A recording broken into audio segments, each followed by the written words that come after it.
लोगों की पिटाई कर दी जा रही है, मुजफ्फरपुर, सीतामढ़ी, मोतिहारी, कई जगहों से कौन लोग हैं और ये क्या जानकारी मिल पाई है आपको? आपने जो सूचनाएं दी हैं, कुछ एक दो जगहों से मुझे सूचनाएं मिली हैं, खासकर जो आप मुझे बता रहे हैं वहाँ पर जैसे मैं आपको बता देते हैं, बहुत छोटी सी घटनाएं हैं और मुझे लगता है कि शरारती तत्व इसके पीछे हैं। जैसे कि सीतामढ़ी में जो घटना समझ में आई है, उसमें पुनौरा थाना में एक शाम को करीब 6 बजे की घटना है और कोई ऐसा टाइम नहीं था कि कोई किसी का बच्चा चुराएगा या इस तरह की घटना है। वो मेला लगा हुआ था, मेला में भीड़ थी और अज्ञात व्यक्ति को बोलेरो के द्वारा धक्का मार दिया गया और बोलेरो गाड़ी जो है वो तेजी से वहां से निकल रही थी, तो उसको पकड़ने के उद्देश्य से लोगों ने भीड़ में ऐसा कुछ शरारती तत्वों द्वारा कह दिया गया कि बच्चा चुरा के भाग रहा है, जिससे कि पुलिस या बाकी के लोग उस गाड़ी को पकड़ लें। तो ये प्योर एक्सीडेंट का मामला समझ में आया है। उसको हालांकि बाद में पकड़ के कुछ मारपीट किए, उसका हम लोग इलाज कर रहे हैं और पता कर रहे हैं। इसी तरह से एक बच्चा चोरी की अफवाह फैल गई है। विक्षिप्त कोई महिला थी, उसको रीगा चौक के पास सीतामढ़ी में ही उसको धक्का दे दिया गया दिन में 10 बजे, ये कहते हुए कि ये बच्चा चोरी करने के लिए आई थी। इस तरह की कोई मामला नहीं है, थाना स्तर पर कोई आवेदन भी नहीं मिला, हालांकि पुलिस वहां पहुंच गई थी। इसी तरह की एक घटना मोतिहारी में आई है, जिसमें कि रात में करीब 1 बजे मेघू मुखिया नामक कोई व्यक्ति किसी घर में घुसा था और किस कारण से घुसा था अभी पुलिस उसकी जांच कर रही है। हम लोगों ने दोनों FIR कर दी है। उसमें उसकी पत्नी जग गई और शोर करने लग गई कि ये बच्चा चोरी के लिए घुसा था। उसी पर लोगों ने मारपीट कर दी।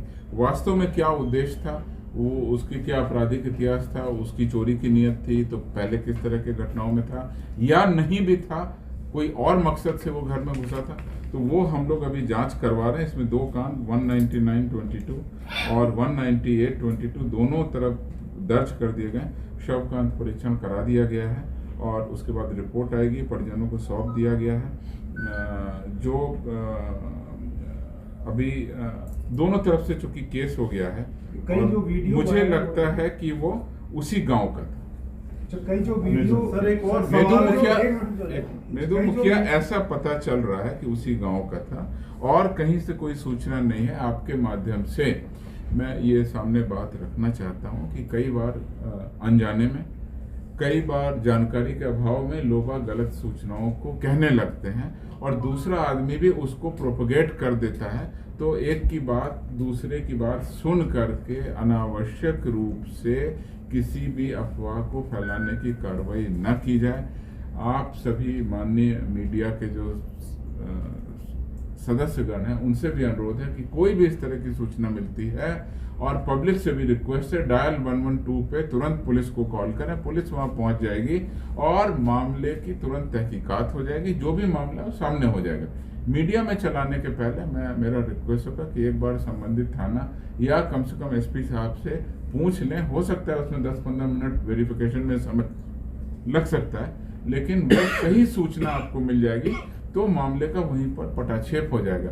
अन्यथा ये मामला फिर एक चैनल से दूसरे चैनल, तीसरे चैनल पे जा सकता है और ये अफवाहन भी हो सकता है। कुछ घटनाएं सही भी हो सकती हैं। हम लोग जो भी सही घटनाएं हैं उस पर, जैसा कि मैंने कहा, कांड दर्ज भी कर रहे हैं, गिरफ्तारी का प्रयास भी कर रहे हैं और विधि व्यवस्था संधारण के लिए जो उचित कार्रवाई है हम लोग वायरल कर रहे हैं वीडियो को, उनके खिलाफ कोई कार्रवाई, क्योंकि ये कहीं भी बच्चा चोरी की एक भी घटना नहीं हुई है, लेकिन हर जगह ये फैलाया जा रहा है। जैसा आपने कहा कि कोई भी बच्चा चोरी की घटनाएं नहीं, अगर इस तरह के सोशल मीडिया पर हम लोग निगरानी रखते हैं और सभी पुलिस अधीक्षकों को फिर से कहा जाएगा इस बात को लेकर के कि उस पर और सख्त निगरानी रखें और इस तरह की जो गलत, खासकर इस विषय से संबंधित अगर कोई सूचना प्रकाशित हो रही है तो इसको अफवाहन सूचना को रोकें और जो जानबूझ के इस तरह से फैला रहे हैं अगर, तो उसकी जांच करके उसको